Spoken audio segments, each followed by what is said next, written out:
apakah Sangga Kemulan itu cukup di asal saja, misalnya di rumah tua gitu, di daerah, atau justru ketika kita merantau, kita juga harus punya Sangga Kemulan. Dan kalau kita ngomong siklus kehidupan, reinkarnasi, kita pun ada di Sangga Kemulan itu. Pada akhirnya ajaran Sangga Kemulan itu mengingatkan kita untuk mengerti dari mana kita berasal, ngapain di sini, dan kemana nanti kembali itu.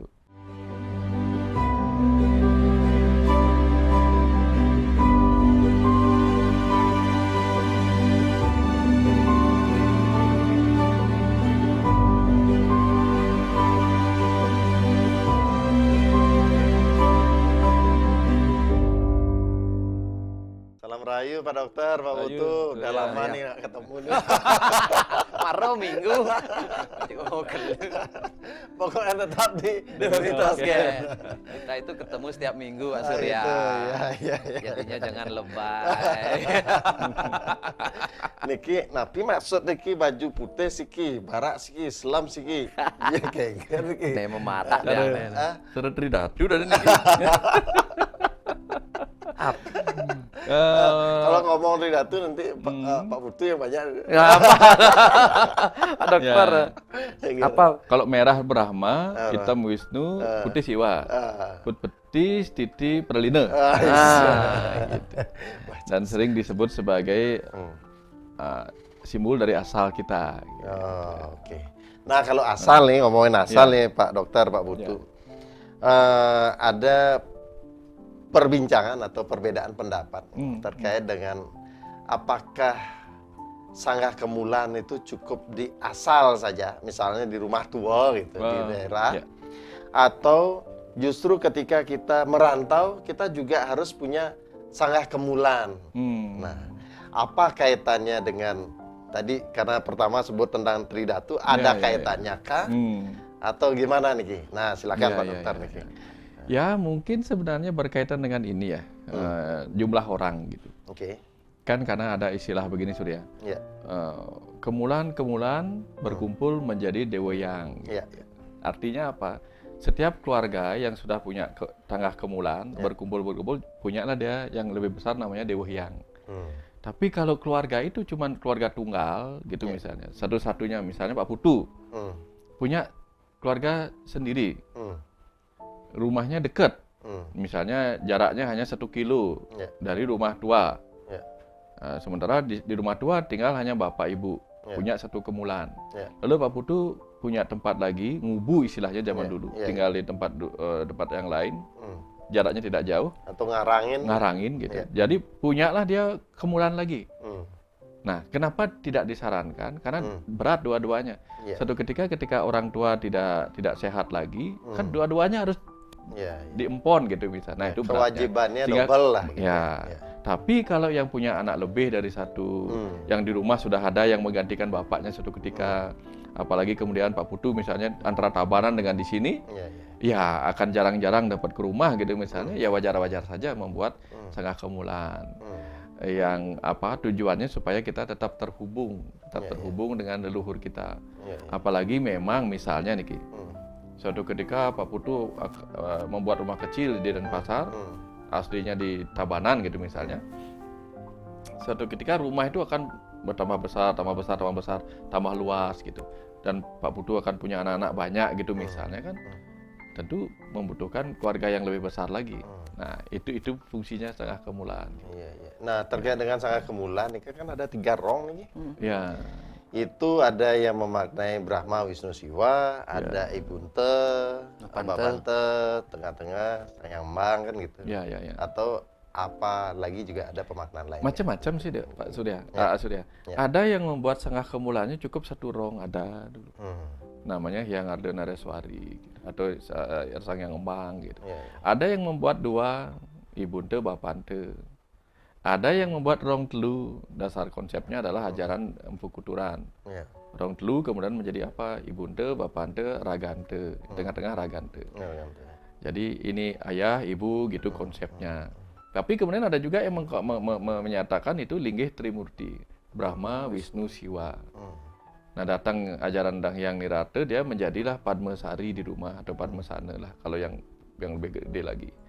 Tujuannya apa? Menyatakan Tuhan sebagai Siwa, Sadasiwa, Paramasiwa. Gitu. Jadi yang tipenya vertikal. Kalau yang horizontal Brahma, Wisnu, Iswara atau Siwa gitu. Nah, jadi intinya seperti ini. Brahma, Wisnu, Iswara, yaitu Siwa. Rong telu. Nah, atau Bapante, Ibunte, Ragante gitu. Nah, jadi konsepnya artinya kita ini semua asal kita adalah kita sampai ada ini kan berasal dari apa? Penciptaan, pemeliharaan, dan kembali ke asal karena peleburan. Gitu. Sehingga itu membuat kita ketika kita duduk di hadapan pelinggih kemulan itu pelajaran sih sebenarnya buat kita Pak Putu. Ketika kita menoleh sisi selatan gitu, sisi kanannya kita menghadap itu. Di sana ada tempatnya Brahma.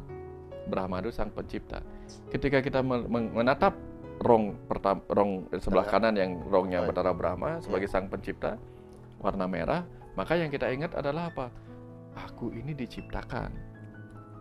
Aku ini diciptakan. Untuk apa aku diciptakan dan lahir ke dunia ini gitu. Lalu masuk ke Wisnu yang ke kiri kita. Makanya apa yang harus aku pelihara sebenarnya gitu. Yang di tengah-tengah sang pelebur, pada akhirnya aku akan pulang. Jadi untuk apa aku diciptakan? Aku memelihara kehidupanku, memelihara tubuhku, memelihara pikiranku, memelihara perasaanku, memelihara segala dalam diriku. Toh pada akhirnya aku akan pulang gitu. Ini pelajaran untuk merenung sebenarnya di kemulan itu. Kita bisa gunakan itu. Jadi duduk di sana maka kita akan berguru kepada, ada yang mengatakan itu juga linggih Betara yang guru.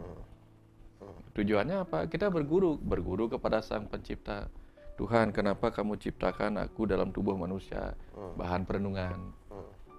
Apa sih tujuan tubuh manusia ini? Untuk apa telinga diciptakan, mata diciptakan? Pelajaran lagi kepada diri sendiri. Terus bicara kepada Wisnu, apa yang harus kupelihara gitu. Bagaimana aku melihara tubuhku, pikiranku, jiwaku, dan seterusnya lah gitu. Pada akhirnya ketika pulang, kemana aku harus pulang? Makanya muncullah dalam bahasa filosofisnya Pak Putu pertanyaan begini, Sire Titiang, siapakah aku? Nak ngude Titiang mai, ngapain aku datang ke sini? Kemana tujuanku nanti pulang gitu. Itu pelajaran penting kalau kita mau bukan sekedar ngaturang saiban gitu, ngaturang canang, tapi masuk perenungan gitu. Ya, Pak Dokter, kalau kita bicara terkait dengan kemulan gitu, pasti ada melalui proses kematian kan gitu ya. Perjalanan bagaimana sang ilang itu diupacarai melalui proses ngaben, kemudian ada proses ngeroras, yang sebelumnya ada majar-ajar. Saya ingin lagi mendengar Pak Dokter, bagaimana proses itu tahapannya sehingga sampailah di kemulan itu. Karena apa? Banyak lagi. Neka anak nu di segara bahasanya. Ka anu ngayah di pura dalam. Ka anak nu dadi tukang catat nih di kedua nah, gitu. Macam-macam nih. Gitu. Kalau peluasa gitu. Nah, jadi saya ingin lagi dengar Pak Dokter gimana nih? Terus bagaimana pemaknaan? Bagaimana misalnya kalau yang melakukan upacara ngaben ngelanus atau tandang mantri, tumandang mantri begitu, yang 1 hari penuh selesai Pak Putu langsung kelinggihan gitu. Enggal sa. Gimana kan tidak sempat enakan niki ya, tidak sempat di segara lagi memendam lama. Seperti itu. Nah itu kan namanya juga ritual. Satu dalam ritual ada doa-doa, ada harapan dan ada pembelajaran di situ. Bahwa ketika kita meninggal kita ada yang mengubur. Ada yang mengubur, salahkah yang mengubur? Lebih baikkah mengubur daripada mengaben atau lebih baikkah ngaben daripada mengubur? Kalau kita mengubur, kita membakar tubuh dengan api bumi. Prosesnya pelan-pelan. Jadi kalau yang masih gak melekat kepada tubuhnya, masih tahu tubuhnya ada di situ. Kalau dibakar ya mempercepat meleburnya Pancamahabhuta sehingga tidak dilihat lagi. Setelah ngaben kemana terus dihanyutkan abunya ke pantai. Artinya dia sudah menyatu kembali dengan semesta, samudra gitu maksudnya. Nanti setelah mau dinaikkan lagi levelnya apa, dipanggil lagi, diulapin, diupacarai nyekah. Nyekah itu artinya apa? Dia sudah dibersihkan lagi, rohnya itu masuk ke dalam tubuh energi. Ya, energi yang diwujudkan dalam bentuk bunga-bunga atau atau sekar. Dibakar lagi, setelah bakar, ya, pranamaya kosanya hancur, masuk ke, ya ada upacara manah toyening, kemudian dibersihkan lapisan pikirannya, manomaya kosanya. Lalu diajaklah dia meningkatkan pengetahuannya dengan mengajar-ajar. Nah itu dia. Ya ini dalam beberapa daerah dan majar-ajar Pak Putu. Di tempat yang di Kuta jarang ada prosesi majar-ajar gitu. Oh, nggak ada? Nggak ada. Langsung Nyagara Gunung gitu. Diajaklah dia pergi ke Majalajur ke pura-pura untuk mendapatkan pencerahan di tempat-tempat suci oleh para dewa di sana. Gitu. Setelah itu baru diupacarai munggah kemulan, ya, munggahang di kemulan gitu. Nah, jadi ada yang upacara Nilopati. Bahkan Nilopati itu baru ya Pak Dokter? Ya, baru-baru muncul. Intinya adalah apa? Dia kembali lagi ke ruang kosong. Menyatu dengan rong itu kan rong itu ruang kosong kan. Ya, kembali ke ruang kosong apa artinya? Kembali ke Sang Yang Embang gitu. Embang itu artinya space itu ruang, kembali ke ruang yang mengisi ruang. Ketika dia kembali mengisi ruang, maka dia adalah isi dari kekosongan. Sang Yang Embang dia gitu. Itu pelajaran buat kita nanti pulang ya, kemulannya apa? Sang Yang Embang. Sederhana itu pelajarannya gitu. Berarti pelajaran kematian nih. Kayaknya Pak Putu ahlinya nih tentang kematian. Yang nulis buku Pak Dokter. Yang nudeman hidup nih. Gimana ada pengalaman lah terkait dengan itu atau perbedaan istilah atau tradisi yang di desa Pak Putu tuh kayak gimana? Karena di Kuta juga kalau di tempat saya ada Pak Dokter Majar-ajar tuh ada gitu. Dari sana tuh, dari timur tuh. Ya, bahkan ada beberapa proses pengabenan, kan ada nganyut nih Kak. Oh iya. Ada proses nganyut yang tidak dilakukan ke entah itu ke sungai ataupun ke samudra atau laut, itu dilakukan ditanam lagi ke bumi. Oh, mekisan bertiwi. Dan tidak ada prosesi nganyutnya. Ngenten.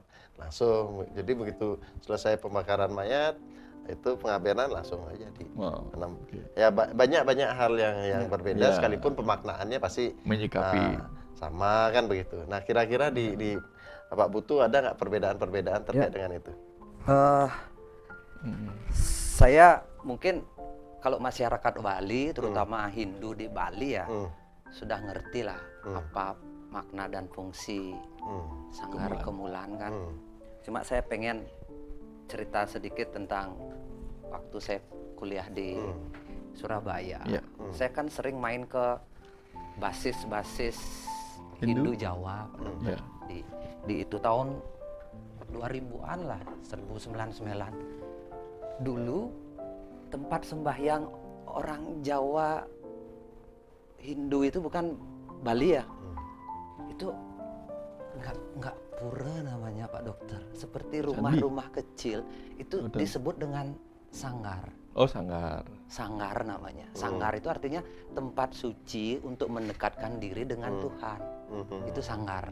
Bentuknya rumah-rumah kecil gitu. Kecil-kecil gitu. Tapi ya kalau boleh tahu Pak tuh rumah kecil ada pintunya nggak? Lengkap semua. Cuma ada tempat sembahyang gitu. Biasanya ngumpul 10 orang gitu. Tempat tertutup. Pokoknya namanya istilahnya sanggar.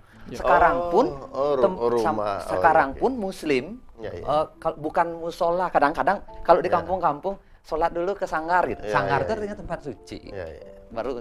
Nah Hindu pun dulu pura itu jadi sanggar. Jadinya saya dari sudut lain saja. Sudut lain. Dari situ saya memaknai sanggar itu artinya tempat kita bukan tempat suci untuk kembali mengenal diri sendiri. Nah, sanggar kemulan itu kan kemulan itu kan sambungannya tempat suci. Kemulan itu artinya asal kan. Kemulan itu.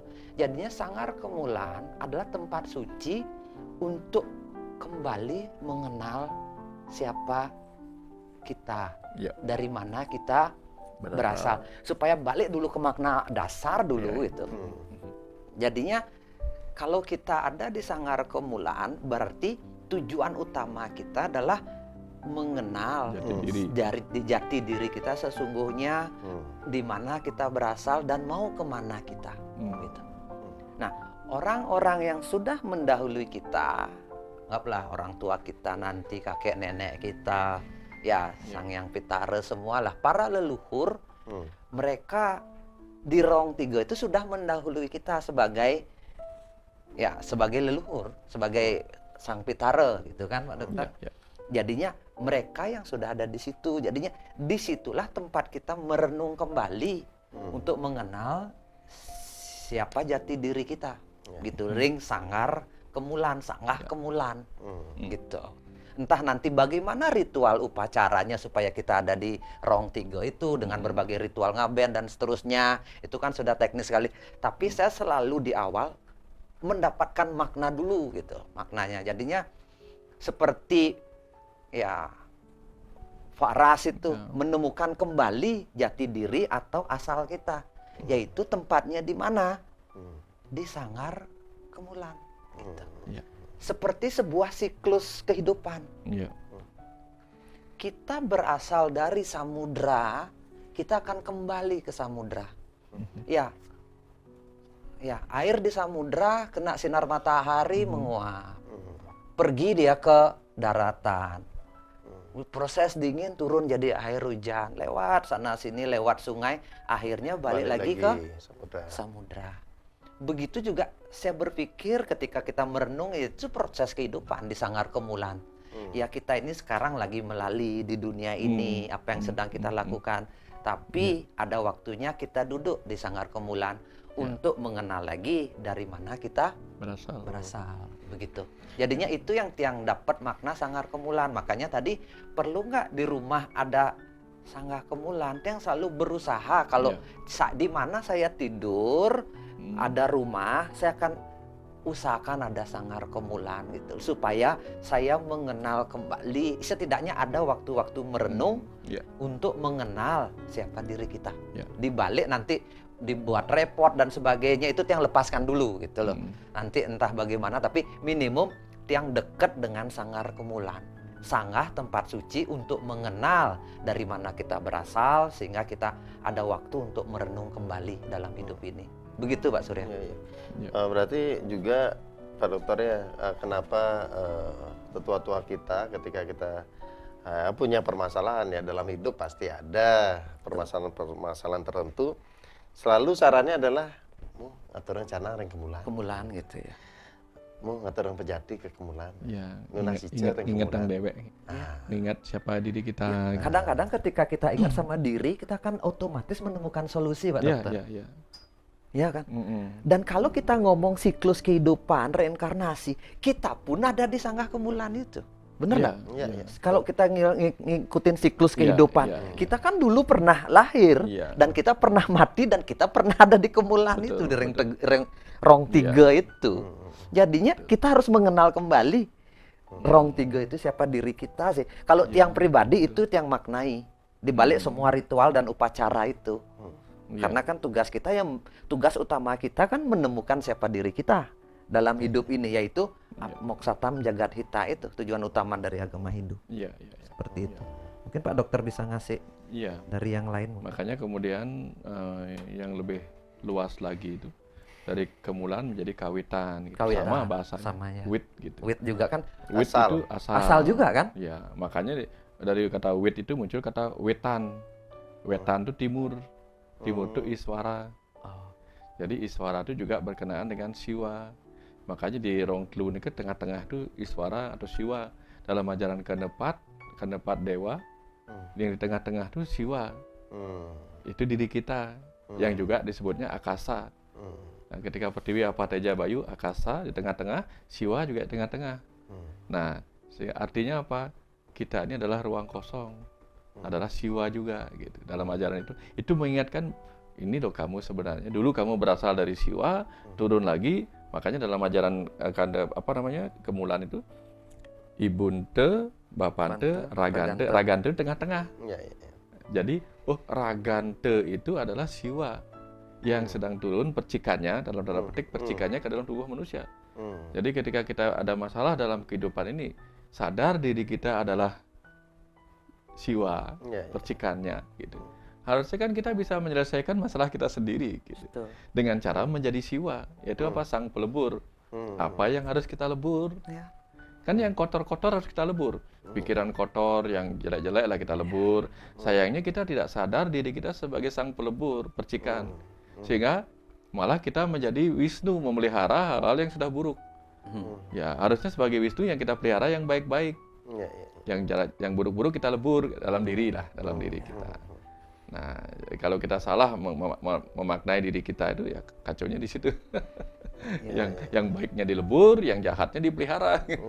Ya, jadinya kalau tradisi di Jawa saya sering melihat kan, kalau mereka lagi, ya orang Jawa baik agama apapun gitu kan, kalau mereka lagi kangen sama orang tua mereka atau leluhur mereka ke kuburan nyekar gitu loh. Ya. Mereka cerita dan sebagainya. Kalau kita di Bali ya ke Rong Tiga itu. Ke Rong Tiga itu ya Biar nggak jauh-jauh ke kubur. nggak jauh-jauh lah. Kita ke Rong Tiga, kita ngobrol, ungkapkan isi hati dan sebagainya. Tempat kita untuk mengadu.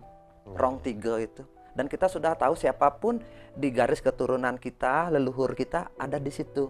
Baik dia bisa mewujud maupun ya menjadi satu kesatuan di sana gitu loh. Jadinya dipermudah lah. Dan kadang-kadang kita keluarga besar atau keluarga yang terpecah-pecah ya nanti ngumpul di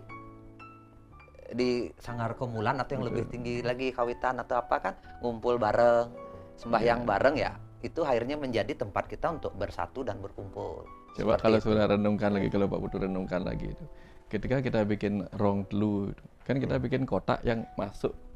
Tempatnya di atas, di akasa, di atas. Kalau kita ngubur orang itu kita bikin kotak juga tapi ke bawah. Ngubur ke pertiwi gitu.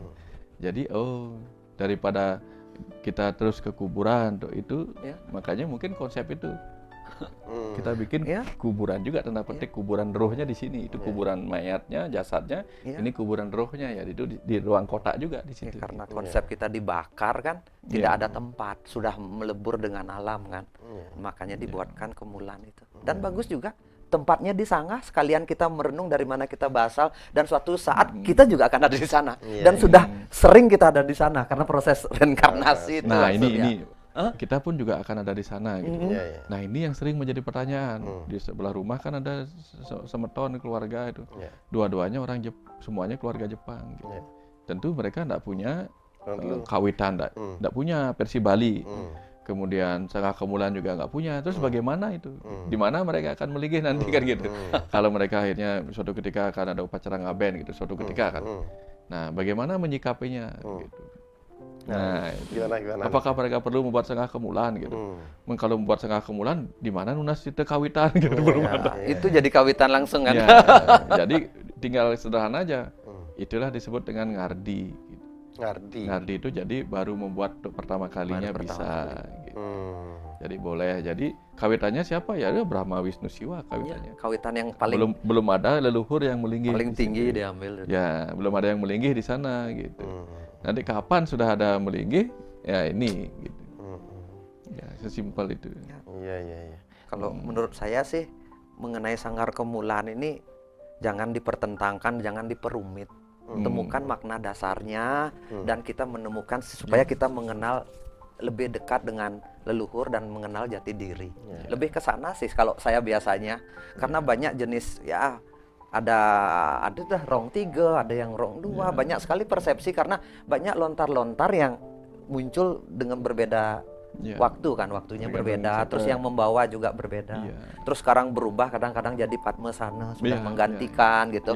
Ya kalau itu dipertentangkan ya banyak tentang secara teknis. Tapi kalau kita balik lagi ke asal makna ya untuk mengenal siapa diri kita, dari mana kita berasal ya Sanggar Kemulan itu. Dan tadi Pak Tu sampaikan tempat mengadu. Tempat mengadu juga. Karena benar. ketika kita bicara Sang Ila yang notabene sudah melebur dengan semesta melalui proses pengabenan, ya kembali dilinggihkan di Rong 3. Dan hebatnya prosesi Bali itu sudah melalui proses screening. Si A, si B yang notabene mungkin ada aktivitasnya, ada banyak positif atau negatif, itu semua sama, melebur jadi satu, yaitu Ida Sang Pitara kan begitu, atau siapapun yang disebut sana. Jadi kalau mungkin ketika kita tidak melakukan proses itu, mungkin kita masih memaknai leluhur kita sebagai si A yang baik atau si B yang tidak baik gitu. Tapi di sini kita justru memaknai semuanya adalah beliau sendiri kan gitu. Setelah melalui prosesi-prosesi yang diajarkan oleh tetua-tetua kita gitu. Wah, luar biasa sih. Yang ada yang pernah nanya Niki Pak Putu. Ada teman dari Jakarta, dia orang Hindu, tidak punya lahan yang luas lah untuk bikin kemulan dan susah lah lumayan. Terus ada dia tinggal di rumah kontrakan gitu kan, tidak mungkin pakai ini. Terus apa sikap saya gitu, kalau saya tidak punya begini. Dia yang cerita, kalau bicara tentang Brahma, Wisnu, Siwa sebagai rong telu atau leluhur sebagai rong ini, kan ada rong satu. Nah, bisa saja kita bikin meniru Cina. Meniru orang Cina kan bikin apa namanya bisa di kamar kamar ruang tamunya dia bikin ini gitu. Kalau kita nggak bikin sangar seperti pelangkiran itu. Lah. Pelangkiran. Nah di pelangkiran itu kan kita ngelingihang apa namanya daksina. Daksina itu kan juga ada Brahma Wisnu Siwanya di situ. Simbol-simbol lagi lah. Intinya kembali apa yang kita jadikan untuk pusat pemikiran kita gitu. Sebenarnya semuanya sama gitu. Kalau enggak di sana ya sudah. Semua kawitan kita, ayah ibu kita sudah jadi satu dalam dengan tubuh kita sendiri. Selalu ada solusi. Ya, enggak bisa bikin rong telu ya rong dua. Enggak punya rong dua. Zaman dulu kan cuman kemulan taksu. Tempatnya kemulan taksu. Sekarang ada 3, ada yang 5 gitu. Enggak ada yang salah, enggak ada benar tergantung luas lahan yang kita punya gitu. Ya, seperti itu sih. Oke, jadi tadi juga disampaikan bahwa intinya adalah kemulan itu penting. Ya, penting. Terutama bagaimana kita kembali ke dalam diri kita. Betul. Dan tentu saja bukan hanya penting berupa fisik kemulannya, tapi bagaimana kita memanfaatkan secara maksimal fungsinya. Kemudian kita juga melakukan hal-hal yang memang kita sudah maknai atau tahu maknanya. Artinya apa? Tan dia sekedar antape mantan selesai kan. Bisa saatnya kita duduk di depan sangga kemulan untuk menenangkan diri. Saya yakin solusi-solusi itu sebetulnya ada dalam diri. Ada. Ya, saya banyak juga sih dalam proses saya melakukan proses terapi. Pak, ini sebetulnya sudah saya pikirkan sebelumnya. Iya betul, sudah pasti. Apa yang akan menjadi solusi itu sebetulnya sudah ada, cuman tertutup oleh entah itu ego, entah itu kemarahan, emosi. Tapi begitu itu ditenangkan, dadagan ya gitu, muncul itu gitu. Nah, mungkin sanggar kemulan adalah satu tempat yang tadi disebut sanggar atau tempat untuk kita berkumpul atau menghubungkan diri pada para tetua kita, ya kita gunakan lah atau maksimalkan gitu ya. Wah, luar biasa Niki.